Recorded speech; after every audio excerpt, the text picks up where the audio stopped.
Easy there, boy. I'm almost done. Hey, Rusty, right? You rent cabins. Oh, Mr. Wake. I'd shake your hand, but mine are kind of full here. Actually, I'm sorry about this. Would you mind grabbing the registration form from the desk? It's just across from Bucktooth Charlie. Okay, sure. What happened? Crazy poachers. Max here got his foot caught in a trap. They're illegal to use here. Hell, you're not supposed to hunt within the park at all. That doesn't stop Al, some you lowlife. can't just go and meet a kidnapper. Those situations always end up in disaster. You gotta talk to the cops. She's my wife, and it's my call. Can we talk about this later? No, this whole thing. Listen, you hit your head. I mean, geez, Al, come on. You gotta understand how crazy all this sounds. If you're trying to pull a joke on me, freak me out, it's working. Ha ha, let's have a laugh on Barry. Well, you had me going there real funny, Al. You can quit it now.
I think this is the form you wanted.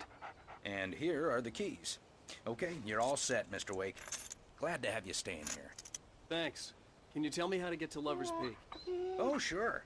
It's at the end of the nature trail. Just follow the paths, you'll get to it eventually. It's an easy walk. Nice spot, too. If you have any trouble finding it, just keep your eyes on the radio mast. It's right below that. Oh, and hey, if you take a walk in the woods, watch your steps so you don't end up like Max. I guess I'm a little worried. We got a bunch of campers out there we haven't heard from. Look, it's not like these people are on a schedule. You're asking me to believe that you shot a dude who went poof into thin air, a guy who was bulletproof until you pointed a flashlight at him. You hear that from people who end up spending time in padded rooms, strapped to their beds, wearing white shirts with too long tangled up sleeves, and eating a healthy diet of pills. Al, you make cruel jokes about people who believe that kind of stuff. You're the skeptic.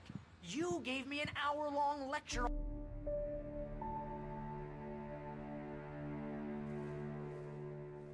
That's just crazy talk, Al. Al.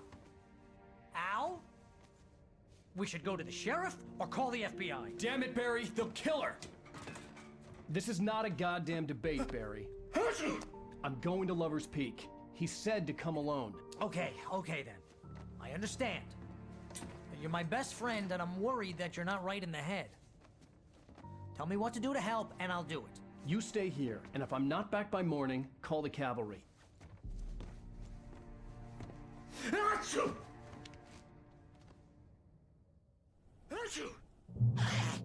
Just be careful with the natives, Al. These yokels are dangerous. Everybody hates a tourist, or it'll be deliverance all over again. Achoo!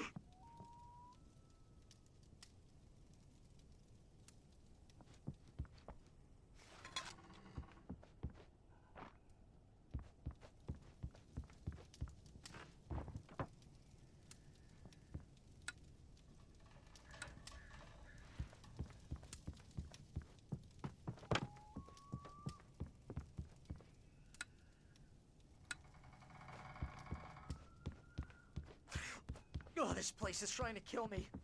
I'll bet there's mold in here, spores, poison ivy, God knows what. This is so not worth a 15% commission.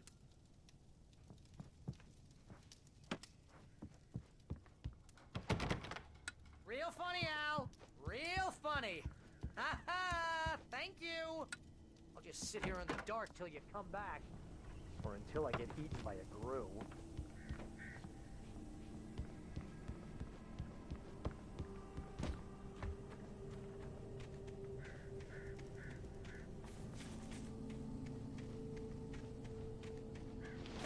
I'll wait here, Al.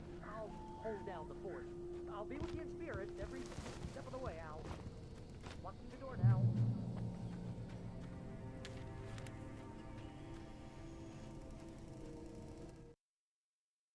Barry had never gotten along with Alice, but he knew Alan loved her with an almost frightening intensity. And now something had happened to Alice. And here was Al armed with a gun and saying things people got put in padded cells for. It was as if his friend had experienced a massive psychotic episode and was now totally disconnected from reality. It scared the shit out of Barry.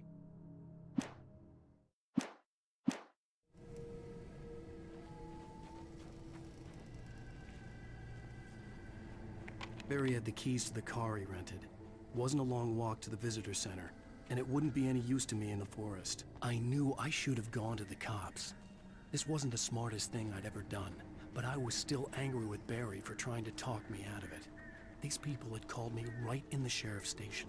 The cops wouldn't scare them, and they had Alice.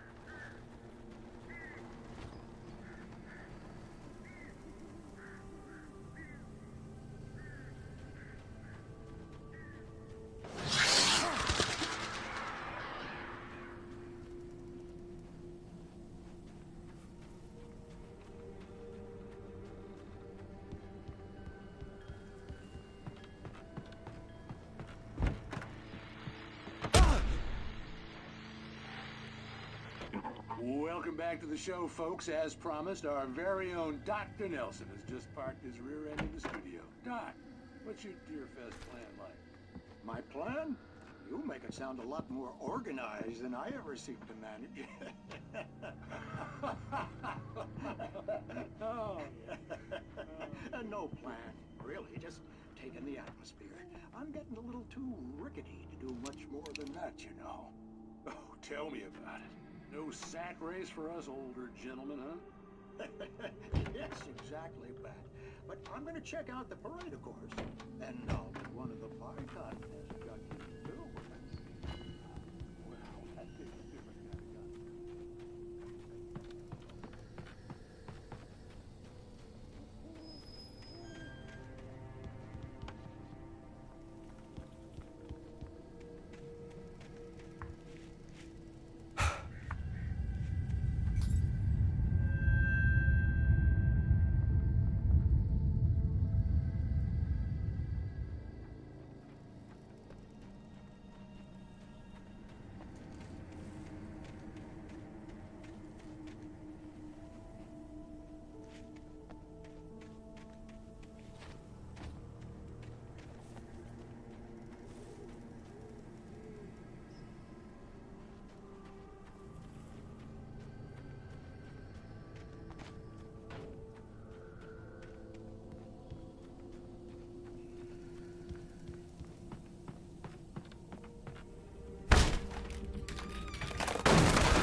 Crime and punishment.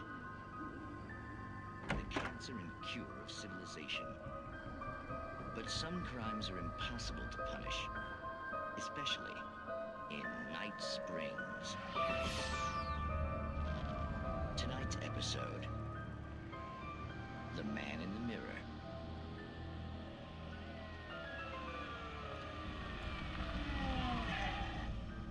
He's inside, Agent. He's a weird one. So, you're confessing to killing that guy, huh? Why? Had it coming? Yeah, but why would you do that? I mean, you're a nice guy. Normal. Took your kid to a soccer game. So how come at the game, you pick a guy and, quoting from the arresting officer's report here, assault the victim's head area repeatedly with the weapon of choice being a pair of bare fists? Wow, that sentence really flows, huh? Maybe you're not the literary type. Okay, so you mess him up. But why? Who was that guy? We couldn't ID him. guy like you do him like that? I didn't like his face? Well, you must have hated it, because you really went to town there.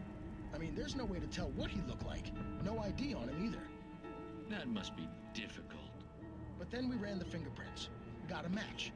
Your prints. Identical. Huh, how about that? Your son said you were wearing a white shirt when you took him to the game. But the white shirt is on the dead guy.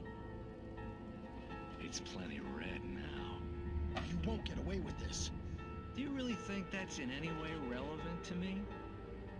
I had plenty of time to talk to my boy before the cops arrived, you know? He won't stop screaming, am I right? You think he's ever gonna be okay? I left my mark, believe me. You bastard. What? You gonna shoot me? What's the point? I'm going to prison. You got me. I don't understand any of this. And you never will. Don't worry. Maybe you'll see me again, Agent. Maybe in the mirror.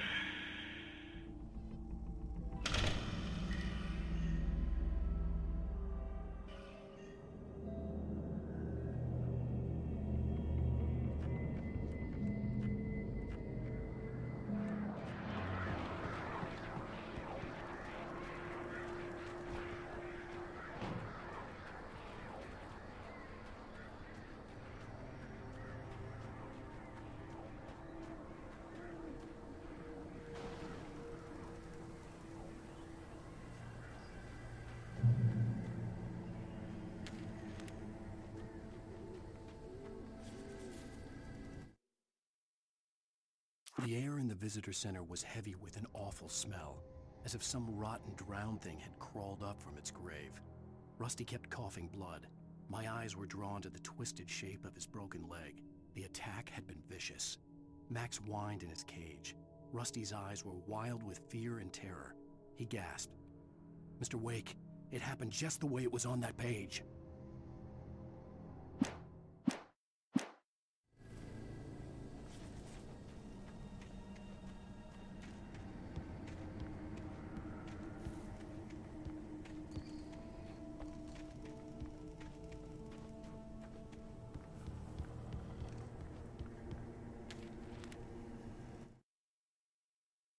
Rose knew that Rusty was in love with her, and she liked him too.